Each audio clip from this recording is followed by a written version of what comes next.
Assalamualaikum, this is Hadika Wali. Hope you all are doing well. And this channel I will upload all the videos related to education. As much as I have knowledge, I will try my best to share it with you.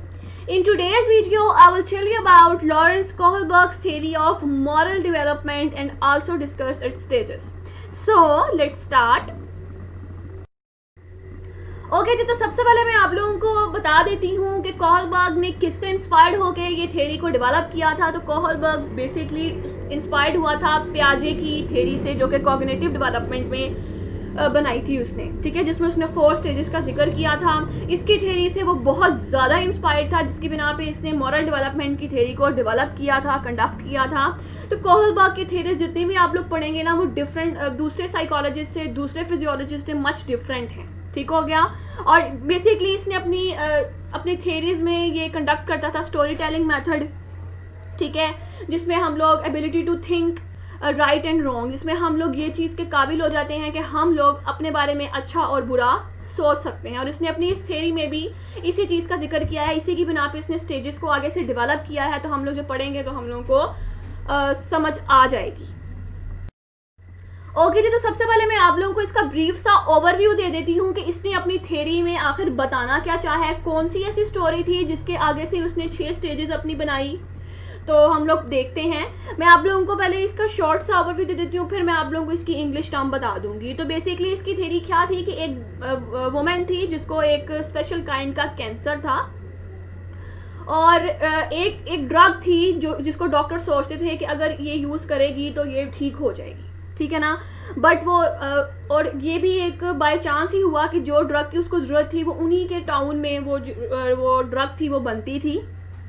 लेकिन जिन्होंने इसको discover किया हुआ था, जिन्होंने इनको invent किया हुआ था उस ड्रग को, वो इसका 10 टाइम्स ज़्यादा उसकी कॉस्ट जो थी वो चार्ज कर रहे थे।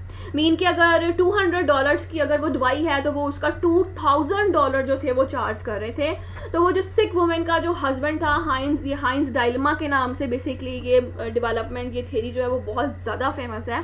तो जो उसका हस्बैंड था हाइंस, वो उसके पास इतने पैसे नहीं थे कि वो उस ड्रग को परचेज कर सके, क्योंकि $2000 जो होते हैं वो बहुत ज़्यादा होते हैं एक आम बंदे के लिए, जिसकी सैलरी जो है वो सिर्फ और सिर्फ एक घर का खर्चा ही चला सकती है। तो he went to everyone he knew to borrow the money. वो लोगों के पास जाता था, मनी को उसने बोरो किया, लेकिन वो सिर्फ और सिर्फ उसके पास $1000 ही इकट्ठा हो पाया। वो ड्रगिस्ट के पास जाता है जिसने दवाई को इन्वेंट किया होता है, उसके पास जाकर उसको कहता है कि तुम मुझे ये दवाई जो है वो दे दो, और जैसे ही मेरे पास पैसे इकट्ठे होंगे मैं तुम्हें वापस कर दूंगा। लेकिन वो ड्रगिस्ट कहता है कि मैंने इस दवाई को डिस्कवर किया है, मैं पहले मनी लूँगा तभी मैं तुम्हें ये ड्रग दूंगा। हाइंस क्या करता है, वो उसकी फार्मेसी में से, उसकी स्टोर में से, फार्मेसी का जो भी स्टोर होता है उसमें से उस दवाई को वो चुरा लेता है, उसको चोरी कर लेता है। तो यहाँ पर ये सवाल इकट्ठा होता है कि should Heinz have broken into the store and stolen the drug for his wife, why और व्हाई नॉट। मीन के क्या हाइंस को चुरानी चाहिए थी उस फार्मेसी स्टोर में से इस दवाई को या नहीं। अगर चुरानी चाहिए तो क्यों चुरानी चाहिए थी, और अगर नहीं चुरानी चाहिए थी तो क्यों चुरानी नहीं चाहिए थी। तो बेसिकली ये ओवरऑल इसकी थ्योरी थी, ये था स्टोरी टेलिंग। अब हम लोग इसके आगे से फर्दर स्टेजेस पढ़ते हैं कि इसकी स्टेजेस में क्या क्या चीज़ बताई गई है। So let's start.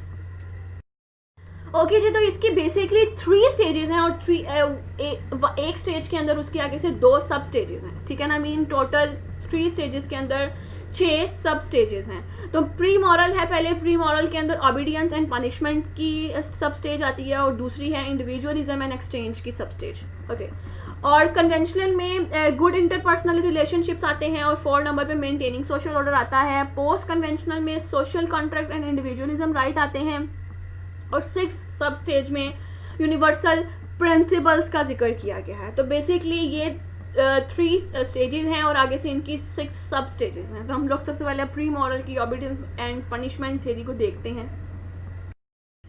ओके जी, तो इस थ्योरी में वो क्या चीज़ बताना चाह रहा है कि ऑबिडियंस एंड पनिशमेंट। बेसिकली ये जो थ्योरी होती है, ये जो स्टेज होती है, ये हमारी 9 साल की उम्र के दरमियान आप लोग कह सकते हैं कि ये होती है, जिसमें हम लोगों के अपने पर्सनल कोड्स कोई नहीं होते हैं। हमारे जो मॉरल्स भी होते हैं वो हमारे शेप करते हैं, हमारे जितने हमारे अडल्ट होते हैं, हमारे बड़े होते हैं, वही हम लोग हमारे मॉरल्स को शेप करते हैं। हमारे कोई पर्सनल कोड्स नहीं होते हैं। हम लोग नहीं हक रखते कि हम लोग अपने बारे में कोई अच्छा या बुरा सोच सकें। तो अगर इसमें हम लोग कोई गलती करेंगे तो हम लोग को उसका जो रिजल्ट होगा वो पनिशमेंट की सूरत में मिलेगा, और अगर हम लोग कोई अच्छा काम करेंगे तो उसका रिजल्ट हमें एज अ रिवॉर्ड की सूरत में मिलेगा। हम लोगों को ओबीडियंस एंड पनिशमेंट ये चीज़ सिखाई जाती है। तो मीन यंग चिल्ड्रंस को रूल्स रेगुलेशंस का एक आदी बनाया जाता है। तो इस स्टेज के अकॉर्डिंग मिस्टर हाइंस जो थे वो रॉन्ग थे, क्योंकि उन्होंने एक रूल्स को तोड़ा था, रूल्स की खिलाफ वर्जी की थी। तो इस स्टेज में ओबीडियंस एंड पनिशमेंट में वो गलत थे। आगे है इंडिविजुअलिज्म एंड एक्सचेंज। इसमें क्या होता है कि rules are not necessarily rigid and always right, मतलब कि रूल्स जो हैं वो बेसिकली नेसेसरी नहीं होते। हम लोग अपने राइट्स के लिए हम लोग लड़ सकते हैं। अगर हम लोग को ये चीज़ गलत लग रही है तो हम लोग उसको गलत ही कंसिडर करेंगे, ना कि राइट्स के कहने पे हम लोग उसको ठीक कंसिडर कर लें। तो इसके मुताबिक ड्रगिस्ट ने हाइंस के साथ गलत किया था, अनफेयर किया था। तो यहाँ पे मिस्टर हाइंस जो है वो करेक्ट है। ओबीडियंस और पनिशमेंट में मिस्टर हाइंस जो था वो रॉन्ग था, क्योंकि उसने रूल्स को तोड़ा था। और इंडिविजुअलिज्म और एक्सचेंज में मिस्टर हाइंस जो है वो करेक्ट है, और गलती किसकी है? ड्रगिस्ट की है। ठीक हो गया, आगे जाते हैं हम लोग। आगे है जी कन्वेंशनल स्टेज, और इसके आगे से 2 सब स्टेजेस कौन कौन सी हैं। फर्स्ट स्टेज है जी गुड इंटरपर्सनल रिलेशनशिप, और सेकंड है मेंटेनिंग सोशल ऑर्डर। अब गुड इंटरपर्सनल रिलेशनशिप्स में क्या होता है कि हम पीपल्स जो होते हैं उनके जो रिलेशनशिप्स होते हैं वो कम्युनिटी के साथ, वो यंग एडल्ट्स के साथ, उनका जो ट्रस्ट होता है, उनका कंपनसेशन होता है, वो सबके साथ मीन एक उनकी ग्रुपिंग बन जाती है। मीन के इंडिविजुअल होता है is good in order to be seen as being a good person by others. Mean के आप लोग को समझ ही जाना चाहिए कि जो इंडिविजुअल है वो एक अच्छा इंसान है दूसरों की नज़र में। मीन वो अच्छा कर भी रहा है और लोग उसको अच्छा समझ भी रहे हैं, ठीक है ना। Therefore answer relate to the approval of others. तो इसके मुताबिक मिस्टर हाइंस ने बिल्कुल ठीक किया था। मीन उसने अपनी बीवी को बचाने के लिए कैलो के दवाई को चुराया था कि उसकी बीवी बच जाए। तो उसके मुताबिक ये गुड इंटरपर्सनल रिलेशनशिप्स के मुताबिक उसने ठीक किया था। आगे है maintaining social order. Maintaining social orders में एम्फसाइज किया जाता है सोशल ऑर्डर्स को, सोशल सिस्टम को, कि हम लोग अपने रूल्स को ब्रेक नहीं कर सकते हैं। हम लोग को रूल और रेगुलेशन के अकॉर्डिंग ही अपनी लाइफ को स्पेंड करना है। तो not following laws which means chaos, अगर हम लोग अपने लॉज को फॉलो नहीं करते तो हम इसका मतलब हम लोग चाउस हैं, ठीक है ना। तो the child individual becomes aware of the wider rules of society, so judgement concern obeying the rules in order to uphold the law and to avoid guilt. इसमें जो है वो सोसाइटी हम लोग को सिखाती है कि आप लोगों ने लॉज जो हैं, जितने भी कानून हैं, उसका आप लोगों ने अवे करना है, उसकी आप लोगों ने पाबंदी करनी है, और आप लोगों ने गिल्ट से, शर्मिंदगी से, पनिशमेंट से बचना है। तो बेसिकली इस थ्योरी में ये चीज़ बताई जाती है। तो मेंटेनिंग सोशल ऑर्डर में हाइंस ने गलत किया था। ठीक हो गया। आगे है जी पोस्ट कन्वेंशनल की सब स्टेज है social contract and individual rights. तो इसमें हम लोग देखते हैं मिस्टर हाइंस गलत थे या सही थे। तो people can understand there can be multiple perspective and multiple types of society. No simple definition of a good society, human rights and laws are different aspect. Mister Heinz ने यहाँ पे ठीक किया था क्योंकि उसने अपनी बीवी की जान बचाने की ट्राई की थी, ठीक है ना। तो इसमें मैं आप लोगों को बता देती हूँ कि इसमें इंडिविजुअल को पता होता है सोसाइटी के रूल्स के बारे में, लॉज के बारे में, कि क्या चीज़ उसके नज़दीक एग्जिस्ट करती है, ठीक या गलत, उसको इस चीज़ के बारे में पता होता है। There are times when they will work against the interest of particular individual, और इस स्टेज में वो टाइम भी आता है कि उसे अपने राइट्स के लिए दूसरों से लड़ना पड़ता है, लॉज को तोड़ना पड़ता है अपनों की जान बचाने के लिए। तो ये उसने यहाँ पे अच्छा किया था क्योंकि उसने प्रोटेक्शन की थी अपनी बीवी की लाइफ की, जो कि मोस्ट इम्पॉर्टेंट है लॉ को तोड़ने की निस्बत। ठीक हो गया। तो यहाँ पे मिस्टर हाइंस ने ठीक किया था।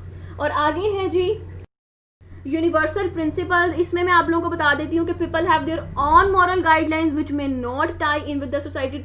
लोगों के अपने मॉरल गाइडलाइंस होते हैं जो कि सोसाइटी के साथ हम लोग उनको टाई नहीं कर सकते, बांध नहीं सकते।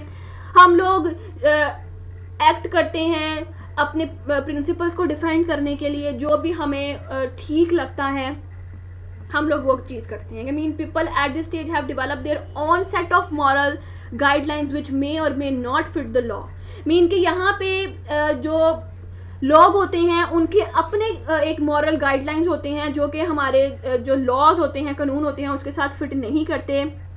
ये जो प्रिंसिपल होता है ये हर किस्म के लोगों के साथ अप्लाई हो जाता है। This principle apply to everyone. ठीक हो गया। इसमें हमारे ह्यूमन राइट्स आ जाते हैं, हमारी जस्टिस, हमारी इक्वालिटी आ जाती है। The person will be prepare to act to defend these principles even if it means going against the rest of society in the process and having to pay the consequences of disapproval and और improvement. Mean इसमें उसने ये चीज़ बताई हुई है कि अगर उसने अपनी ज़िंदगी को ठीक तरीके से गुजारना है तो वो अपने लॉज जो हैं वो अपने तरीके से भी कंडक्ट कर सकता है। उसके लिए उसे अपने आप को डिफेंड करने की, अपने प्रिंसिपल्स बनाने की, अपने लॉज बनाने की या गवर्नमेंट के लॉज को ओबे करने की उसको ज़रूरत नहीं होती है। मीन जिस तरह की वो अपनी लाइफ चाहता है उस तरह की वो अपनी लाइफ को स्पेंड करता है। तो Kohlberg doubted few people reach this stage, मतलब कोहलबर्ग को डाउटेड था कि बहुत कम लोग होते हैं, कुछ ही लोग होते हैं जो कि इस स्टेज तक पहुंचते हैं। तो बेसिकली ये थी आज की थ्योरी जिसमें हमारे पास 3 स्टेजेस थी और आगे से उनकी 6 सब स्टेजेस थी, ठीक है ना। और हर स्टेज में उन्होंने ये चीज़ भी बता दी है मैंने कि मिस्टर हाइंस के स्टेज में ठीक था, मिस्टर हाइंस के स्टेज में ठीक नहीं था। तो ओवरऑल ये थी आज की स्टोरी। होप सो आप लोगों को मेरी जो स्टोरी है, मेरे पढ़ाने का मेथड जो है वो बहुत ज़्यादा अच्छी तरीके से पसंद आया होगा और जिन बच्चों को हाइंस डायलेमा के बारे में थोड़ी बहुत डाउट था वो उनका क्लियर हो गया होगा। तो अपना ज़्यादा बहुत ख्याल रखिएगा। Thank you so much. Allah हाफिज़।